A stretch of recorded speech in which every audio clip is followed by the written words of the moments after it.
శ్రీగురుభ్యో నమః. హరి ఓం. ఈశానా సర్వవిద్యానామీశ్వర సర్వభూతానాం బ్రహ్మాధిపతి బ్రహ్మణోధిపతి బ్రహ్మ శివో మే స్వదా శివోం. పంచాంగ శ్రవణం అనేటువంటిది ఉగాది రోజు మనం జరుపుకుంటూ ఉంటాం. 2026 అనేటువంటిది తెలుగు నామ సంవత్సర ప్రకారంగా చెప్పుకోవాలి అంటే కనుక మార్చి 19వ తారీఖు నుంచి ప్రారంభమవుతుంది. అయితే కొంతమంది తమ యొక్క ఆలోచన విధానాన్ని అంటే న్యూ ఇయర్ నుంచి కొత్త జీవితం ప్రారంభం చేద్దాం, న్యూ ఇయర్ నుంచి ఒక కొత్త గోల్స్ ఏర్పరచుకుందాం, ఈ న్యూ ఇయర్ నుంచి నా జీవితంలో కొన్ని చెడు వ్యసనాలు వదిలేద్దాం, ఈ కొత్త సంవత్సరం అంటే ఆంగ్ల సంవత్సరమైనటువంటి జనవరి 1వ తారీఖు నుంచి కూడా నేను ఇలా మారదాం అనుకుంటున్నాను, నా యొక్క ఆలోచన విధానం కానీ స్థిరాస్తులు కానీ నేను ఈ సంవత్సరం నుంచి ఇంకా అప్పులు చేయడం కానీ అప్పులు ఇవ్వడం కానీ మానేద్దామని కొన్ని నిర్ణయాలు కొంతమంది తీసుకుంటూ ఉంటారు. అటువంటి వారు జనవరి 1వ తారీఖు నుంచి 2026 డిసెంబర్ వరకు కూడా ఏ విధమైన ఫలితాలు ఉండబోతున్నాయి అనేది మాత్రం తెలియజేసుకుందాం. ఇది కేవలము ఆంగ్లనామ సంవత్సరాన్ని అనుసరించి మాత్రమే మీకు చెప్తున్నటువంటి పంచాంగ శ్రవణం. జాగ్రత్తగా వినండి, గుర్తుపెట్టుకోండి. ఇది పంచాంగ శ్రవణము కాదు. పరాభవనామ సంవత్సరం జరిగేటువంటి మార్పులు కానీ స్థితులు కానీ చెప్పడం లేదు. కేవలం ఆంగ్లనామ సంవత్సరాన్ని ఆధారంగా చేసుకుని నా జీవితంలో కొన్ని మార్పులు కానీ కొన్ని చెడులు కానీ వదిలేస్తాను ఈ న్యూ ఇయర్ నుంచి అని కొంతమంది ఆలోచించుకుంటున్న వారి స్థితులు అనుసరించి మాత్రమే నీకు ఈ యొక్క ప్రెడిక్షన్, ఈ జాతకం అనేటువంటి చెప్తున్నారు. ఇది కూడా ఎందుకు చెప్తున్నారు గురుగారు, పంచాంగ శ్రవణం రోజు చెప్పచ్చు కదా అని అంటే, జనవరి 14వ తారీఖున అనురాధ నక్షత్రం అంటే జనవరి 14 బుధవారం అండి. బుధవారం రోజు జనవరి 14 బుధవారం అనురాధ నక్షత్ర సింహలగ్నం నందు సూర్యుడు మకరంలోకి మారుతున్నాడు. దీనివల్ల కొన్ని రాసుల వారు అంటే ఉన్నటువంటి 12 రాసుల్లో కొన్ని రాసుల వారికి ఆలోచనలు మారుతూ ఉంటాయి.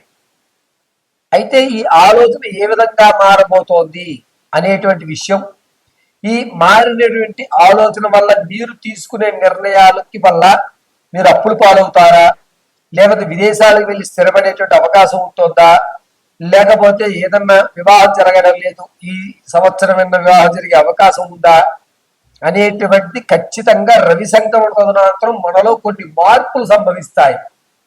ఆ మారినటువంటి స్థితిని అనుసరించి మాత్రమే మీకు ఈ పంచాంగ శ్రవణం 2026 జనవరి 1వ తారీఖు నుంచి డిసెంబర్ 31వ తారీఖు వరకు కూడా నా జ్ఞానాన్ని ఉపయోగించుకుని అమ్మవారి అనుగ్రహంతో నా తండ్రి యొక్క ఆశీస్సులతో మీకు తెలియజేయడం జరుగుతుంది. ఇది కేవలం నేను చెప్పేటువంటి ఈ జాతకం కేవలము రవి సంక్రమణ ఆధారంగా మాత్రమే చెప్తున్నాను. అది కూడా గోచార రీత్యా మాత్రమే. ఇది గుర్తుపెట్టుకోండి. మనం మారాలి అంటే రేపటి నుంచి మారుతాను అనేటువంటిది ఎవరు చెప్పరు. 1వ తారీఖు నుంచి మారదాం, రేపు 10వ తారీఖు నుంచి మారదాం, ఇలా ఆ యొక్క డేట్ని కొంచెం మెన్షన్ చేస్తూ ఉంటారు. ఏవయ్యా ఇల్లు ఎప్పుడు కొందాము, నెక్స్ట్ ఇయర్ కూడా ఇస్తానండి, తర్వాత సంవత్సరం జనవరి 10-15 తర్వాత శుభగడియలు వస్తున్నాయి కదా, రవి మారిన వెంటనే ఇల్లు కొనేటువంటి ఆలోచనలో ఉంటాను. యా చెడు వ్యసనాలు ఎప్పుడు మానేస్తున్నావు, రేపు న్యూ ఇయర్ నుంచి మానేస్తామండి, న్యూ ఇయర్ రోజు ఒక్కరోజు అనేటువంటి మాటను అనుసరించి మాత్రమే నీకు ఈ ప్రిడిక్షన్ అనేది చెప్తున్నాను.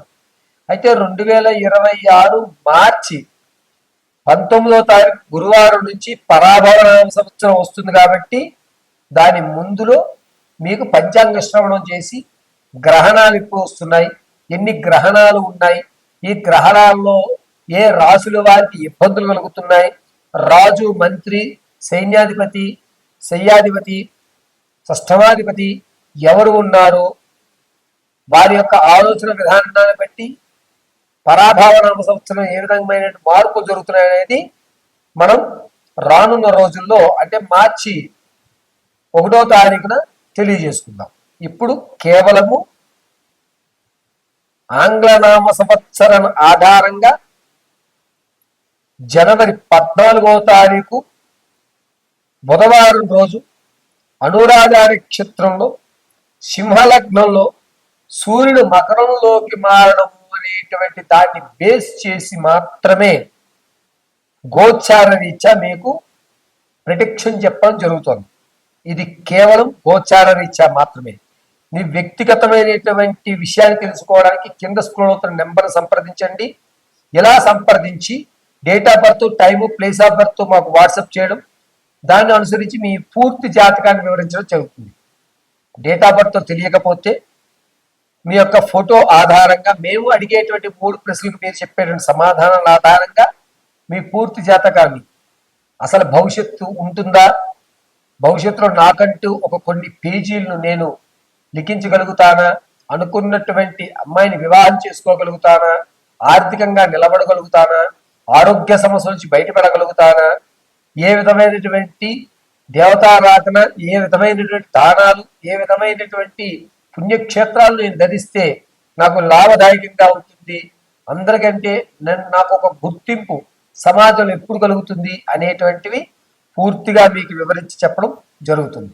సింహరాశి వారికి ఏ విధమైన ఫలితాలు ఉండబోతున్నాయి అనగా మార్చి 14వ తారీఖున అనురాధ నక్షత్రయుక్తంలో సింహలగ్నంలో సూర్యుడు మకరంలోకి ప్రవేశిస్తూ ఉండడం వల్ల వీరు ఆర్థికంగా నిలబడేటువంటి అవకాశం ఎక్కువ లభిస్తోంది. ధనపరంగా జనవరి 15వ తారీఖు నుంచి ఫిబ్రవరి 28వ తారీఖు లోపు ఎప్పుడూ చూడనటువంటి ధనాన్ని చూడడం, దానివల్ల మీరు అనుకున్నటువంటి కార్యక్రమాలన్నీ నిర్వర్తించడం, జనాల్లో మీకు ఒక గౌరవం ఏర్పడడం అనేటువంటి హృదయాల్లో జరుగుతుంది. ఏప్రిల్ మేలో ఆరోగ్యపరమైనటువంటి ఇబ్బందులు కలిగేటువంటి అవకాశం సింహరాశి కలుగుతోంది. కంటికి సంబంధించి ఇబ్బందులు లేదా ఈ కంటి భాగం దగ్గర నుంచి దవడ చివరి భాగం వరకు కూడా ప్రమాదాలు జరిగి సర్జరీ అయ్యేటువంటి అవకాశమే లభిస్తోంది. ఎప్పటి నుంచో మీరు ఎదురు చూస్తున్నటువంటి బంధాలు ఏవైతే ఉన్నాయో అవి నెరవేరడం అనేటువంటిది ఆగస్టు 24వ తారీఖు నుంచి అనుకూల వాతావరణం ఏర్పడటం, మీరు అనుకున్న పనులన్నీ కూడా వేగవంతంగా జరగడం జరుగుతుంది. నవంబర్ 22వ తారీఖు నుంచి కూడా కాస్త శరీరంలో నీరసం అనిపించడం, బద్ధకం పెరగడం అనేటువంటివి జరిగి రాహుస్థాన ఇబ్బందులు కలుగుతూ అనుకున్నటువంటి పనుల్లో కొన్ని ఇబ్బందులు కలుగుతూ అనేటివి జరుగుతాయి. నమ్మి మోసపోయేటువంటి అవకాశం కూడా ఇదే నెలలో జరగడం వీరికి పుండి మీద కారం చెల్లినట్టుగానే ఉంటుంది. ఇక సింహరాశి వారు రాజకీయంలో మాత్రం కొంచెం జాగ్రత్తగా ఉండాలి. సొంత పార్టీలోకి వెళ్ళినా కూడా మీకు గుర్తింపు లభించకపోవడం, అనవసరంగా నేను పార్టీలు మారుతూ ఉండాలి అనేటువంటి బాధ ఎక్కువ అవడం అనేది జరుగుతుంది. ఈ సింహరాశి వారికి అక్టోబర్ 8వ తారీఖు నుంచి నవంబర్ 18వ తారీఖు వరకు కూడా మానసికమైనటువంటి ఇబ్బందులు ఎక్కువ కలిగేటువంటి అవకాశం లభిస్తోంది. మార్చి 19వ తారీఖున పరాభవ సంవత్సరం ప్రారంభం అవడంతో వీరు ఏదైనా కొత్త నిర్ణయం తీసుకోవడం న్యూ ఇయర్ నుంచి తీసుకోరు, ఉగాది నుంచి తీసుకుందాం అది కదా అని చెప్పి ఉగాది నుంచి 3 కొత్త నిర్ణయాలు తీసుకుంటారు. ఏమిటంటే మొట్టమొదటిది ఉగాది తర్వాత సింహరాశి వారు మార్చి 19వ తారీఖు తర్వాత స్థానం మారుస్తారు. నేను ఇక్కడ ఉండకూడదు, నేను ఇప్పుడు ఇక్కడ ఉండడం వల్ల నాకు ఏం జరగట్లేదు, నేను కాబట్టి స్థానచలనం చెయ్యాలి అని నిర్ణయం తీసుకుంటారు. రెండోది కొత్త బంధాల కోసం కొత్త పొంతలు తొక్కి లేనిపోని వారందరినీ కూడా కలబెట్టుకుని వీరందరూ నా ప్రపంచమే, వీరందరూ నాకు సభ్యులే అనేటువంటి ఒక గుడ్డి నమ్మకాన్ని ఏర్పరచుకుంటూ భ్రమలో బతుకుతుంటారు. కానీ ఎవరు మేము వరకు సహాయం చెయ్యరు అనే విషయాన్ని ఏప్రిల్ 24 తర్వాత తెలుసుకుని ఈ నిర్ణయం తప్పు అని నిర్ణయం తీసుకుంటారు. ఇక మూడోది మీ యొక్క అసాంఘికమైనటువంటి కార్యక్రమాల అలవాట్లు ఏవైతే ఉన్నాయో వాటిని ఈ ఉగాది తర్వాత నుంచి అంటే మార్చి 24వ తారీఖు నుంచి నేను కొన్నిటికి దూరంగా ఉంటాను అనే నిర్ణయం తీసుకోవడం కానీ, మీ యొక్క చెడు అలవాట్లు ఏమన్నా ఖచ్చితంగా తగ్గించుకునేటువంటి పరిణామాలు కానీ చేసుకుంటూ ఉంటారు. ఈ సింహరాశి వారు తమ యొక్క ఆరోగ్యం విషయంలో కొంచెం జాగ్రత్తగా ఉండాలి. ఈ రిబ్స్కి సంబంధించి కొన్ని ఇబ్బందులు కలుగుతున్నాయి. అదేవిధంగా క్యాన్సర్ వంటి ఇబ్బందులు ఎక్కువ కలిగేటువంటి అవకాశం సింహరాశి వారికి ఆగస్టు 24వ తారీఖు నుంచి సెప్టెంబర్ 28వ తారీఖు మధ్యలో ఈ అనారోగ్యమైనటువంటిది క్యాన్సర్ కత్తులు కానీ, లేకపోతే ఇది ఇప్పటి నుంచో ఉందండి ఇప్పుడే మీకు బయటపడింది అనేటువంటి విషయం తెలిసేటువంటి అవకాశం లభిస్తుంది. చాలా జాగ్రత్తగా సింహరాశి వారు ఈ నెలలో ఉండడం చెప్పదగ్గ సూచన.